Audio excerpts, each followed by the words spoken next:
There's something about a 369 sub-dial chronograph that always looks so good. Although there are a bunch of these chronographs out in the market, this vintage chronograph from Seiko was the first of its kind. In a time when quartz technology dominated the watch world, housing the world's first ever analog quartz chronograph. So not only does this watch look amazing after all these years of use, it has proven to stand the test of time mechanically, and even aesthetically, which is hard to say for even some watches that are produced today. So let's dig deeper into one of my favorite watch acquisitions, the Seiko 7828 7049. Whether modern or vintage, it's all about the hunt. Now I don't do as much watch hunting as you might think I would, but whenever an opportunity presents itself, I try my best to snag up a good deal on a unique piece I find interesting to add to my watch collection. I found this one in my local Craigslist listing from a seller selling off his father's watch collection. Out of the dozen or so watches that were in the watch box, the only piece that drew my eye was the Seiko I have here. I've seen this Seiko pop up from time to time on my feed at the time, and I didn't know much about it until doing a little bit more research. I think I disregarded the historical significance of this watch because I was just so drawn to its design. Plus, whenever you see a deal, it's best to just snag it up as quickly as you can before someone else does. I originally made an offer for $100, but upon meeting up in person to inspect the watch and to see if it works mechanically,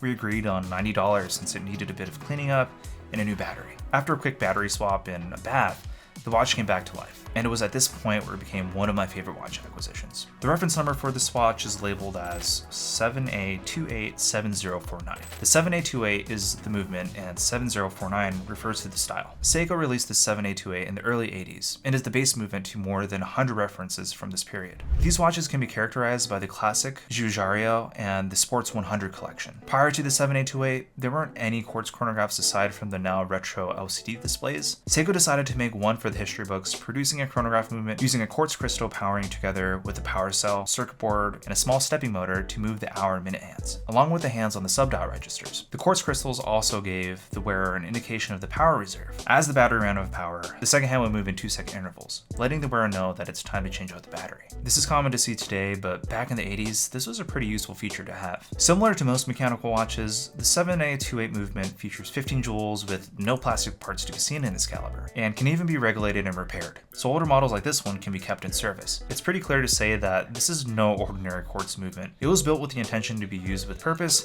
and for a really long time, which I can really appreciate. Unlike most quartz watches out there where you're better off just replacing with another watch, yes, I know in today's market there are higher end luxury quartz watches out there, but at the time, this was the top of the line for Seiko and was actually aimed to target the high-end market of the 80s. With all this tech underneath the hood of this caliber, it feels very much mechanical, allowing for the 7828 to be accurate to 10 seconds per month.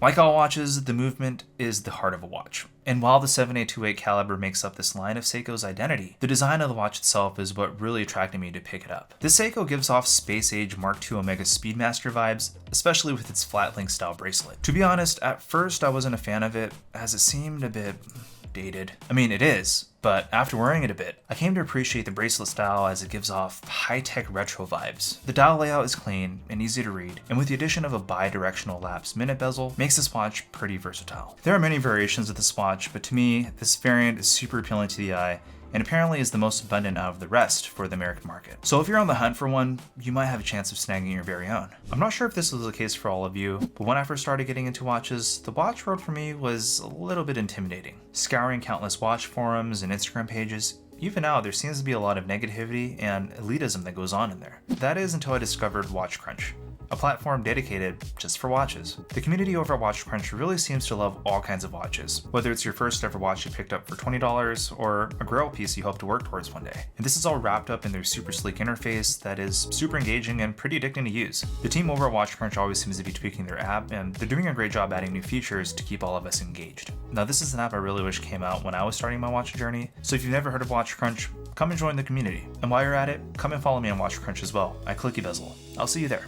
Seiko did a pretty great job balancing out the watch, not only by designing the dial layout in a 369 configuration, but also by incorporating two pushers on the right side of the watch, along with the left side mirroring the exact look with the top pusher and crown at the 7 o'clock position. It's the symmetry of this watch that just looks so pleasing to the eye. At the 3 o'clock subdial, you'll find the tenths of a second register. When pressing the 2 o'clock pusher, this starts the chronograph, and you'll see the main seconds hand taking a second at a time, while the 10th subdial zips around, and actually moving at 20th of a second, so it's really moving for accuracy when stopped. It's just so satisfying to see this in an older quartz watch, and still be able to impress you even after all these years. If you hit the 10 o'clock pusher while the chronometer is still going, you're able to split the time. Even though it looks like everything stopped, you'll notice the running seconds at the 6 o'clock register running. Now the chronograph is actually still running and keeping track of time, and you can use this to record an intermediate time without disrupting the chronograph timer. Pressing the 10 o'clock pusher again, the seconds hand will stop and will catch up with the chronograph timer. Even today, a functional split timer on a Quartz chronograph is pretty hard to come by. And to see this on a watch from the 80s successfully pulls this off amazingly. To stop and reset the chronograph is typical to other chronograph watches. Push the top pusher to stop and bottom to reset. Again, it's always so satisfying to see things moving around the dial.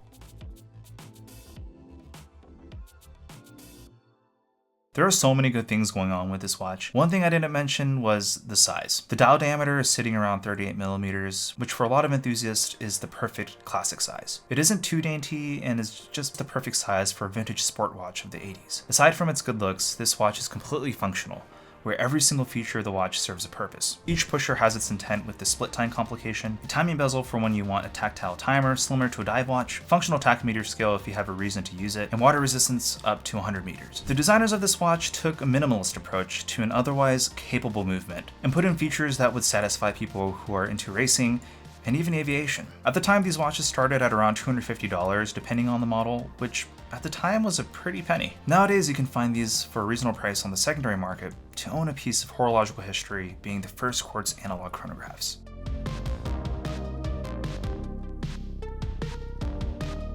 The biggest problem with this watch is if anything goes wrong mechanically or even cosmetically. Like, let's say if you lost a part of the watch, these parts are going to be pretty hard to come by. I've taken this watch to 4 different watchmakers, one of which was a Seiko dealer, and all of them said that parts are going to be pretty hard to get. This doesn't worry me too much, at least with the 7828 that I have, since it's in pretty good condition. It could use a little TLC, but other than that, it runs like a champ. If or whenever that day comes, I might have to do some digging on a repair shop that could bring it back to life.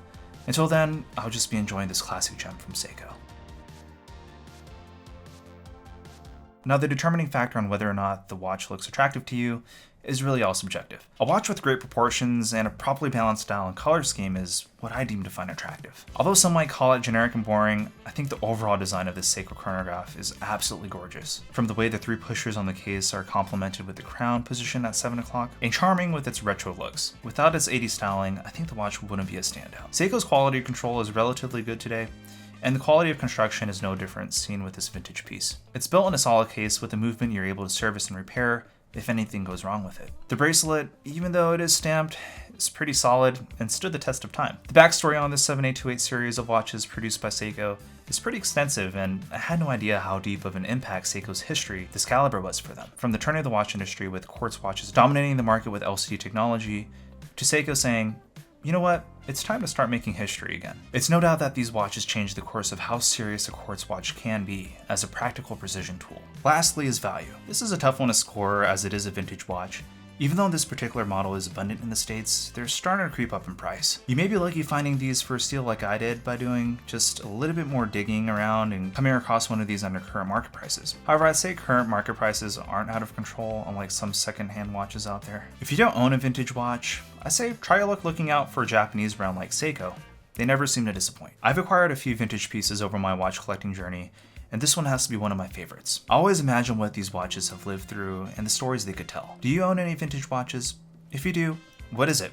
And what was your acquisition story? Maybe it was passed down to you, which is awesome, or maybe it was similar to mine where you did a little bit of hunting to find that perfect piece. I hope you all enjoyed this review on this oldie but goodie of a watch from Seiko. And a special thank you to those that suggested I do a video on this vintage Seiko. I do have another vintage watch from Seiko that I'd love to share with you that you might be surprised even exists. Until then, I'm Chris from Clicky Bezel, and I'll see you all in the next one.